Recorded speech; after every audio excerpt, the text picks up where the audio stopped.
super fast wireless charging, and 10 times zoom. Huawei's new premium flagship offers more of everything.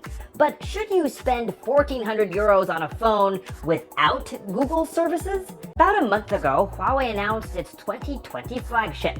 And just like Apple and Samsung, this year they're offering 3 models instead of 2. So apart from the P40 and P40 Pro, there's now also a new higher-end P40 Pro Plus. So what extra features are on the P40 Pro Plus? Are they worth its 400 euro premium? And how does this phone compare with the phone it's designed to go head-to-head with, the Samsung Galaxy S20 Ultra? If you're new here, before we dive in, a quick unboxing to show you that there are no extras when you get the P40 Pro Plus over the P40 Pro. The box even is the same, except for this plus sign over here. Inside is the phone, a SIM ejector tool, and inside here is supposed to be a clear case. Not sure why my reviewer's device doesn't come with one. You also get a 40-watt SuperCharge adapter, USB-A to C cable, and a pair of wired earphones. From this angle, the P40 Pro and Pro Plus look very similar. Unlike the S20 Plus and its big brother, the S20 Ultra, the P40 Pro Plus is roughly the same size as the P40 Pro. In terms of actual footprint, height, and width, they're the same size. In fact, the P40 Pro's clear case sort of fits the P40 Pro Plus. The Pro Plus, however, is thicker and heavier, and its camera module is larger given its much more complex camera system. On the outside, the biggest difference between the two is the choice of build material. The P40 Pro Plus is made of ceramic instead of glass, a material that shouldn't scratch as easily. It's available in black or white. I chose the white model because it doesn't reveal smudges as much as the black phone, which my buddy Aaron talked about in his video.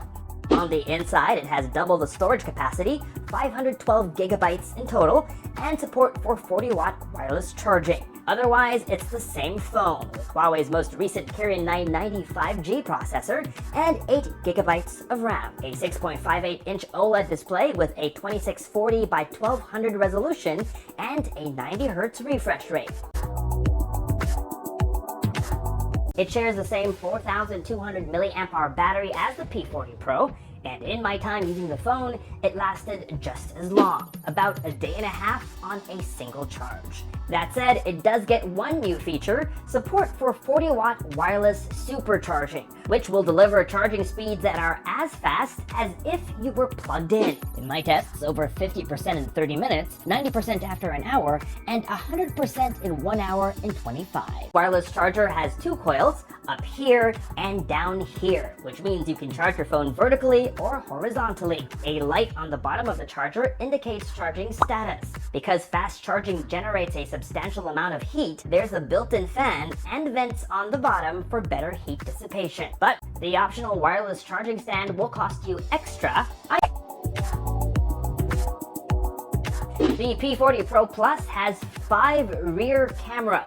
A 50 megapixel wide-angle Cine Camera, a 40 megapixel ultra wide-angle camera, a 3D depth sensing camera, a telephoto camera with 3 times optical zoom, and a second telephoto camera with 10x optical zoom. That's the most I've seen on a smartphone to date. Previously, the record was 5x, like on the Oppo Find X2 Pro and the Samsung Galaxy S20 Ultra. The engineering required to pull off this feat is pretty impressive, even if you just look through the periscope to see what's inside. But we'll do you one better by showing you this cross-section. See how the light is bounced through 5 different mirrors? It's amazing how much they were able to squeeze into this small phone, which also makes me think I shouldn't complain about this big camera bump. But do you really need this much zoom on a smartphone? Need? Maybe not. But I can think of a few examples where that extra zoom might come in handy. Like when you're on a holiday, touring a landmark. I live in Brooklyn, and oftentimes I love taking a walk to the water where it's always beautiful. 10x zoom is perfect for being able to snap a photo of the Empire State Building from across the river. I'm sure I would also love this much zoom at a zoo so that I can get really close to the animals. But even if you're just walking down the street and see a cool kitty cat and want to take a photo without scaring it away, 10x zoom is great for that also. A perfect example would be this photo of my bookshelf, which I shot from my couch.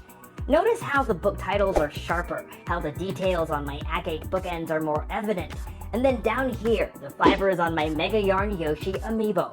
All these combined make for a much better, sharper, and more detailed, from the moldings to the textures of the chipped paint to the green wire. The P40 Pro Plus is able to capture more detail than the S20 Ultra. When shooting conditions are ideal like this, it's not gonna matter as much, especially if you're just going to post to social. But there are other times, like in my kitty cat example, where you will benefit from that extra detail. Fine on both the ultra-wide and wide cameras, so low-light performance is not going to be as good. That also means that at night when you're trying to use 10x zoom, the image will look rather dark in the preview. The good news is that night mode still works and does a decent job nonetheless. See this shot of the Empire State Building after dark, and here's a comparison taken with the S20 Ultra. Here's another photo taken in my bathroom with very little available light. Case from 5x to 10x. That way you still get a 3x zoom lens for everyday use. I will argue that to snap a photo of your iced coffee for the gram 2 times makes sense, both in terms of the perfect distance to shoot the photo and what you're able to fit into the frame. 3x isn't so bad. It's a little bit tighter, but it still works. In fact, I do like this photo shot from 8 different angles for it to work in this particular scenario. I also want to take the both the P40 Pro Plus and the S20 Ultra allow you to digitally zoom up to 100x in photo mode. Huawei is wise not to talk up this feature like Samsung does back of the Ultra, because let's face it, images shot at 100x are never going to be good enough to post online. Unless you like to take a lot of photos on their phone, will enjoy the flexibility the P40 Pro Plus offers, especially when it comes to zoom. Samsung does. You just tap here to get a few preset options. Take a look at more sample shots we took around Brooklyn.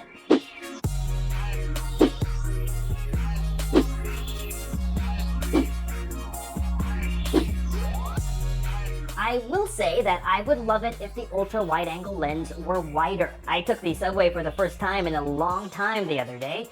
The wider field of view on the S20 Ultra delivers a more dramatic image in this scene, seen in these photos taken with my S20 Ultra. And then take a look at that same shot taken with the ultra wide angle camera of the P40 Pro Plus. As you can see, it's not wide and favorites like super slow-mo video capture.